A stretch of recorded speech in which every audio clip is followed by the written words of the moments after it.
So your first question is how to convince parents that education is not just for a job.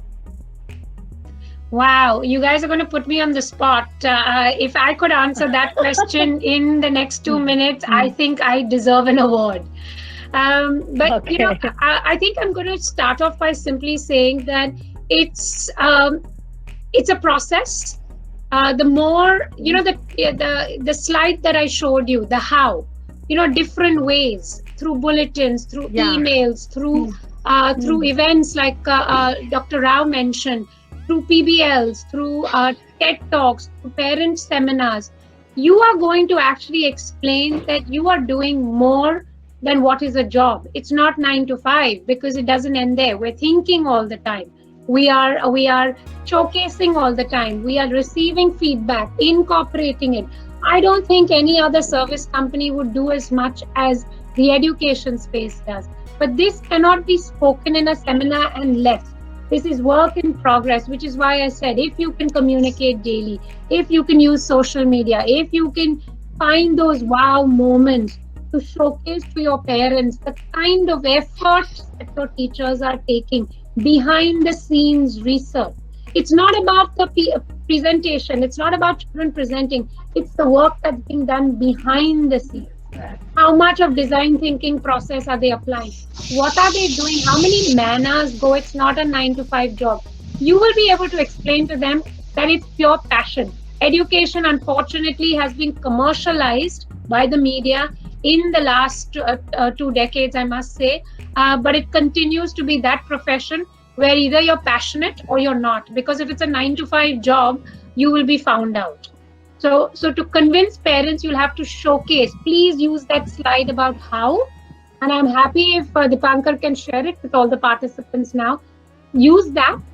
There's nothing that I have to hide. It's information that if you use, I will feel happier. So if you do all of that, over a period of time, you will establish that education is not just for a job, provided you communicate that as well. And show a lot of passion when you do it. Writing blogs could be another Very way. true. Yeah. True. True. Yeah, Very portals well of said, communication. Fatima. Okay, the next question, Rekha man, portals of communication have increased. How can Yeah. we help parents? Yes. How can we help parents? Yeah. That's exactly what I wanted to actually talk about when I put out so many things. If you can have one centralized way of doing it, if you say, I want to use my school ERP, only use that, because the one fault we have as educators is something new comes up. Come on, let's do the school app. Then someone says, now Google Meets is better. Okay, let's do Google Meets as well. For a parent, she or he is receiving information in different ways. Don't worry what your competitors are doing. If you are ABC School and if you are confident of only using WhatsApp, use WhatsApp. But you can't use WhatsApp for teaching, right? It may not be possible. You're using some form of online learning at the moment. Use that even going forward. Put your communication out. I think Google Drives, Google Meets, Google folders, Google surveys are so easy to use. You can actually have your IT team have these breakaway sessions with parents who want to understand how to use the system well. If you can do it every month, this is where I said help desk. If you can't use IT, have someone walk the parent through, or have a parent assigned to a buddy.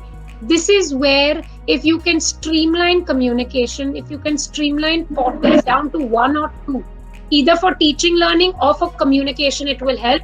Because I'm a mother of a 14-year-old.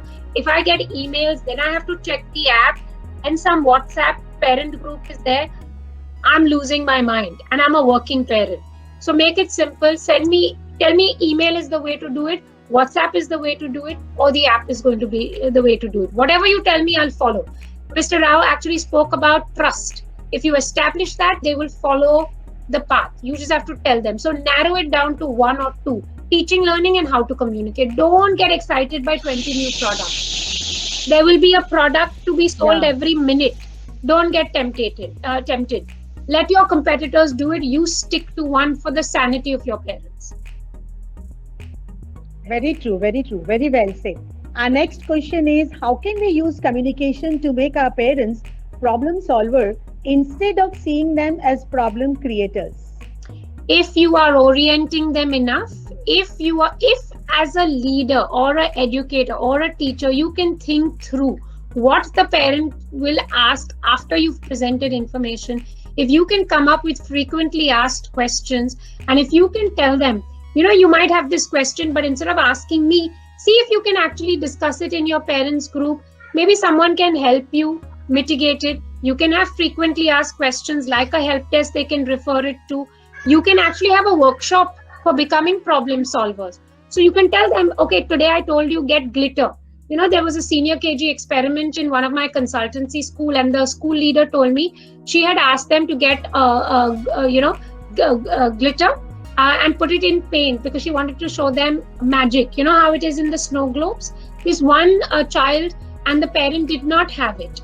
So, the parent immediately took something light and put it in, scraps of paper and put it in. She came up with the solution on her own simply because she messaged saying, I don't have it. What did the leader say? Don't worry. Can you Google and find out the answer? So basically, don't answer it for them. Give them little, tips on what they can do. The moment she Googled, she found out anything light will float. And if you shake it, it'll keep bouncing up. And she used colored paper, so it still looked like glitter. She helped the child and the parents sort the problem out. So you might have to invest a little time in helping them become problem solvers instead of problem creators. But, let me just tell you, it is not possible to please everyone. So please remember, the rule of thumb is there will be always that 1 in 7 who will raise an objection simply because that's their nature. So you're going to have to, therefore, make sure that that person is your class rep. You have spent enough time with that person. You have ensured that the person has understood, and you get the person to communicate. When that person is communicating, what happens is the person is only generating solutions. So you have to be smart when you do it. Sorry, I didn't answer the previous question, which is how to filter out unnecessary or illegitimate information. Sorry, educators, you are not God. It is not possible for you to filter it out.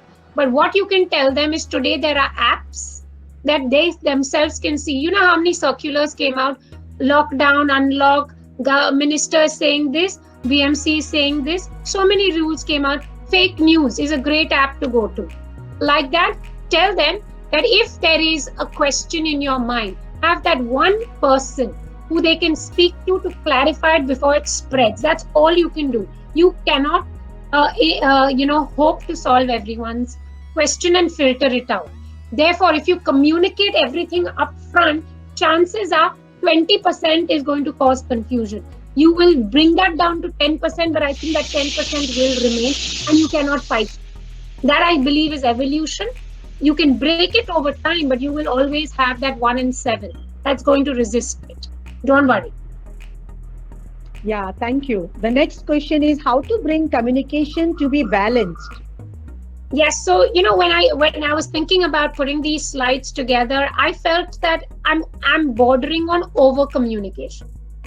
Sometimes I'm the kind of parent who loves to know. So if you send me an email, I will read it. But I know my best friend whose son also goes to the same school hates reading. So for her, it's over communication. For me, it's great communication. So what you're going to have to do, therefore, I told you, mix it up. Sometimes you need to have podcasts to get those reminders going out to parents. Don't write long emails, write short emails. Bulletins, crisp bullet points. Have 1, 2, 3 going out. Balancing communication is something that you're going to experience, and this is going to be basis of your relationship with your parents. That's why I think what Rekha mentioned, the climate survey is going to be important. Send them out, ask them, how would you like to receive information? What do you think? Is this too much, too little? You will get information back from your audience, but every year that information will change because the audience will change. They grow up, new batches come in. So you are going to use polls, surveys to understand what is the balance that's required. What I put out, I believe, is concise and effective communication. Anything more than that might be over communication. You know what? I keep reminding people it's better to be informed more than to be informed less. The less information causes more confusion. Having all the information never causes confusion. So remember that golden rule. I think the balance in communication is going to be something you're going to have to customize. But if you do what I've told you, I think it should be balanced communication.